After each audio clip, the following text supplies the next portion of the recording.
வணக்க மகளே. தமிழ்நாட்டில் இன்னைக்கு வரைக்கும் வீரப்பன் அப்படின்ற பேரை கேட்டால் பலருக்கும் ஞாபகம் வர்றது அந்த பிரம்மாண்டமான முறுக்கு மீசையும் கையில் இருக்கிற துப்பாக்கியும் தான். தமிழ்நாடு கர்நாடகா பார்டரில் இருக்கிற சுமார் 1000 சதுரடி கிலோமீட்டர் அடர்ந்த சத்தியமங்கம் காடுகளை தன் கைக்குள்ள வச்சிருந்த ஒருத்தர் தான் இந்த வீரப்பன். 2 மாநில போலீஸ், அதிரடிப்படை, ஏன் மத்திய அரசு நினைச்சும் கூட 30 வருஷமா இவரை நெருங்க கூட முடியல. பல 100 கோடி மதிப்புள்ள சந்தன மர கடத்தல், யானை தந்தங்கள், போலீசார்கள் உட்பட 100க்கும் மேற்பட்ட கொலைகள், அப்புறம் சினிமா ஸ்டார் ஜெயக்குமார் கடத்தல்னு இவரோட ஹிஸ்டரியில இருக்கிற அதிரடி பக்கங்கள் ஏராளம். ஒரு சாதாரண கிராமத்து இளைஞன் எப்படி காடுகளின் ராஜாவா மாறினாரு, அவரோட சாம்ராஜ்யம் எப்படி முடிவுக்கு வந்தது, அக்கு வேற ஆணி வேறையா இந்த ஒரு வீடியோல பார்க்கலாம்.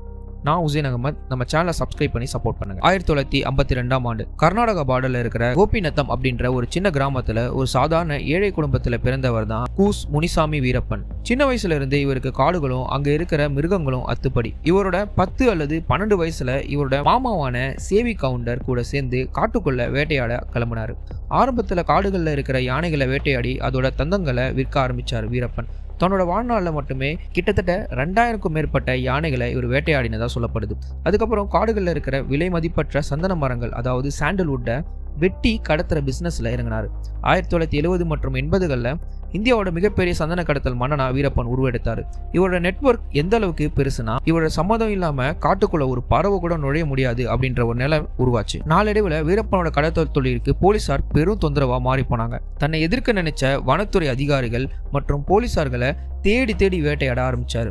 இதுல ரொம்பவே குறிப்பிடத்தக்க ஒரு சம்பவம் 1992ல IFS அதிகாரி சீனிவாசன் படுகொலை. சீனிவாசன் அவர்கள் வீரப்பனை பிடிக்க ரொம்பவே சாதுரியமான வேலையை செஞ்சாரு. வீரப்பனோட தம்பியை அரெஸ்ட் பண்ணி வீரப்பனோட சொந்த கிராமத்து மக்களுக்கு நிறைய உதவிகளை செஞ்சு மக்கள் மூலமா வீரப்பனை சரணடைய வைக்க முயற்சி பண்ணாரு. ஆனா வீரப்பன் அவரை பேச்சுவார்த்தைக்கு அழைச்சு கொடூரமா படுகொலை செஞ்சாரு. அதே மாதிரி கர்நாடகா SP ஹரிகிருஷ்ணா உட்பட பல போலீஸ் அதிகாரிகளை தன்னோட வியூகங்கள் மூலமா காட்டுக்குள்ள வரவழைச்சு மிரள வச்சாரு வீரப்பன்.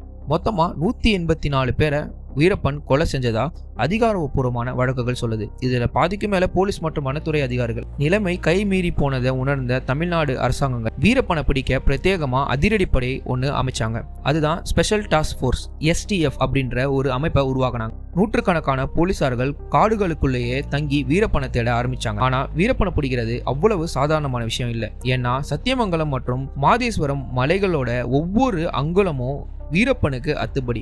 எங்க பாறை இருக்கு, எங்க குகை இருக்கு, எங்க ஒளியலாம்னு எல்லாமே அவருக்கு அக்குவேர் ஆணி வேற தெரியும். இதை விட முக்கியம், சுற்றி இருந்த மக்கள் எல்லாருமே வீரப்பனை ஒரு ராபின்வுட் அப்படின்ற மாதிரி தான் பார்த்தாங்க. ஏன்னா போலீஸை காட்டி கொடுக்காம இருக்க மக்கள் வீரப்பனுக்கு நிறைய பண உதவிகளை செஞ்சார். போலீஸ் காட்டுக்குள்ள வந்தா லோக்கல் மக்கள் உடனே வீரப்பனுக்கு தகவல் அனுப்பிடும். இதனால அதிரடி படையால பல வருஷமா வீரப்பனை தொடக்கூட முடியல.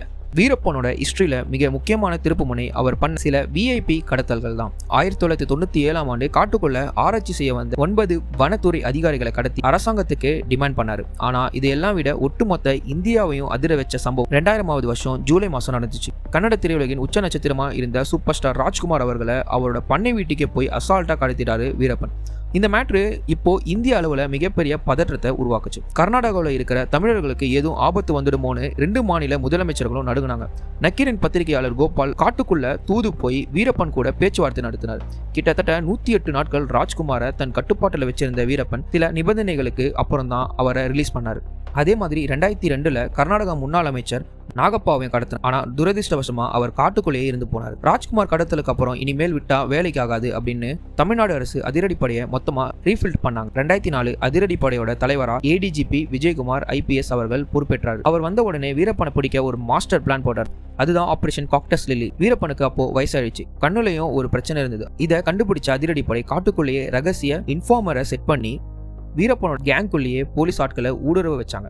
உங்களுக்கு கண்ணுல ஆபரேஷன் பண்ணணும், காட்டுக்குள்ள இருந்து வெளியே வந்தாதான் முடியும்னு வீரப்பனை நம்ப வச்சாங்க. அவரும் அதை நம்பி 2004 அக்டோபர் 18 அன்னைக்கு ஒரு ஆம்புலன்ஸ் வண்டியில ஏறி காட்டுல இருந்து தர்மபுரி மாவட்டத்தோட பாப்பாரப்பட்டி என்ற ஒரு கிராமத்துக்கு வந்தார். அங்க ஆம்புலன்ஸை வச்சு தயாரா காத்துக்கிட்டு இருந்த விஜயகுமார் தலைமையிலான அதிரடிப்படை சரணடைய சொன்னாங்க. ஆனா இருதரப்புக்கும் நடுவில் நடந்த அந்த விடிய துப்பாக்கி சண்டையில வீரப்பன் மற்றும் அவங்களோட கூட்டாளி சுட்டுக் கொல்லப்பட்டாங்க. இதோட 30 ஆண்டுகால வீரப்பனோட சாம்ராஜ்யம் அதிகாரப்பூர்வமா முடிவுக்கு வந்தது. வீரப்பனோட வாழ்க்கை நமக்கு சொல்ற பாடம் என்னன்னா, காட்டை பத்தின அசாத்திய அறிவும் அசாத்திய திறமையும் ஒருவர்கிட்ட இருந்தும் அதை அவர் தவறான வன்முறை பாதையில பயன்படுத்தினால அவரோட முடிவு இப்படி தான் அமைஞ்சுது அப்படின்றத நம்ம புரிஞ்சுக்கிறோம். இந்த 30 ஆண்டுகால வரலாற்று பக்கங்களை பற்றி நீங்கள் என்ன நினைக்கிறீங்க? வீரப்பன் ஒரு கடத்தற்காரரா இல்லை மக்களின் ராபின் ஹுட்டா அப்படின்றத உங்களோட தாட்ஸை கமெண்ட் செக்ஷனில் சொல்லுங்கள். வீடியோ பிடிச்சிருந்தா லைக் பண்ணிட்டு சப்ஸ்கிரைப் பண்ணிக்கோங்க. இதே